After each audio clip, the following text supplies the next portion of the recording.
Kuri uyu wa kane igenekerezo rya 17 gitugutu uno mwaka wa 2024 hatunganijwe uruganda ku mashirahamwe akorera mu ntara ya Cibitoke mu ntumbero yo kurebera hamwe ibikorwa basanzwe bariko bararangura mu ntara ya Cibitoke mu ntumbero yo kubahamagarira kwisunga ibitabu byashizwe imbere kugira dushikire yambona kazoza ya 2040 Uburundi bwifashe 2060 Uburundi buteye imbere. Umuhanuzi wa buramatari w'intara ya Cibitoke ajejwe intwaro n'ubutunzi yerekanye ibitabu bibwirizwa kwisungwa mwitegurwa ry'imigambi yose irangurirwa mu ntara uhereye ku mbona kazoza y'igihugu y'Uburundi bwifashe 2040 Uburundi buteye imbere muri 2060 gushika ku bitabu vy'iterambere by'amakomine PCDC.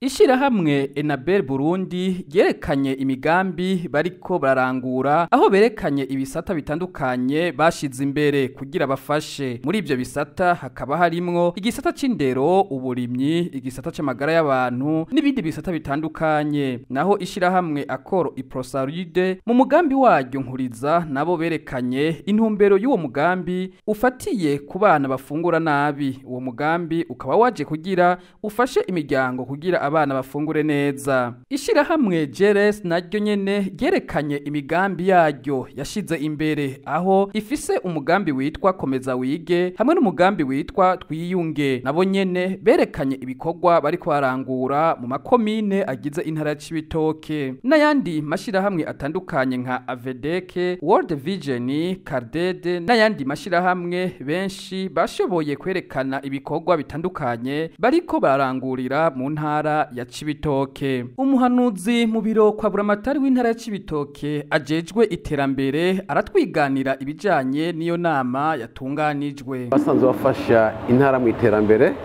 kuyaburushaho kuvugana ibikorwa biko birarangurwa mu ntara aho babitejeje, hanyuma twongeye twirimbure turabe ibyakoretse n'ibitakoretse n'icokorwa kugira ngo bibe byiza gusumba uko baba bidushikirije.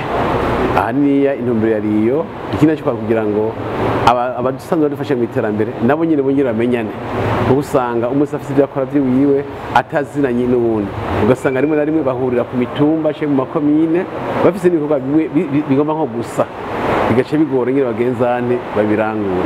Iyi nama rero yari ifite intumbero kugira ngo umwe wese abone bagenzi biwe basanzwe bakorera mu makomine atandukanye ku mitumba itandukanye kugira ngo baheze bamenyane, hanyuma twongeye twirimbure turabe iko birakoreka mbega intara yacu biratera imbere cyane iriko irasubira inyuma.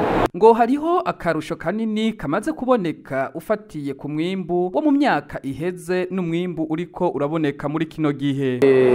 Twabonye yuko ibyo bashikirije n'ibyaranguwe kuko bigaragara biboneka, kuko ugiye kureba nko mu iterambere dufashe nk'uburoro nka kamwe cyangwa bubiri urabona ko yuko mu myaka iheze imbere yuko haba kubaka imifurege ivomera indimo mu ntara yacu umwimbu wari hasi, ariko uno munsi ugiye kureba kuva aho amazi abonekeye ku bwinshi umwimbu wariyongereye, kugaragaza yuko iterambere ibyo bikorwa byakozwe mu iterambere byagize icyo bifasha.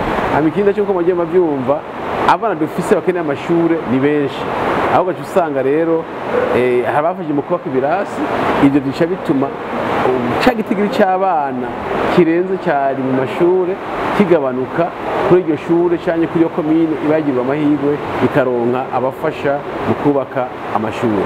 Nko mu buje n'amagara y'abantu urabona yuko hari ibintu usanga biba bikenewe, inyigisho ku baforoma, inyigisho ku baganga, ronswa ibyankenerwa, ibyo byose gufasha abavyeyi kwigisha ukuntu botunganya ibijyanye n'ingaburo z'abana, za ndwara zijyanye no gufungura nabi zigabanuke.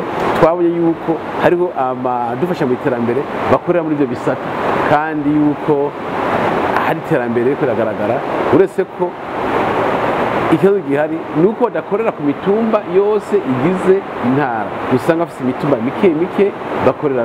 Ibyo nabyo gace bituma igitigiri cyangwa indwara zo kudafungura neza kiba kininiya, mu yindi mitumba itakorewe uko niki nayo n'ayo maproje aje kudufasha mu iterambere.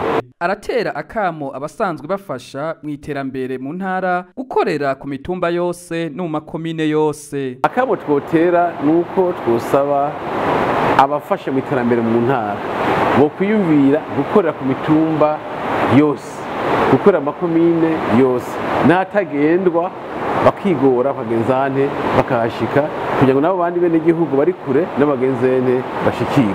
Twabamenyesha ko inama nk'izo zo kurebera hamwe uko amashirahamwe ariko arakora mu ntara byifashe bizohora birakogwa kugira bifashe kumenya uko ibikorwa by'amashirahamwe akorera mu ntara ariko arakora cyane mu kwisunga imbona kazoza y'igihugu 2040 Uburundi bwifashe 2060 Uburundi buteye imbere.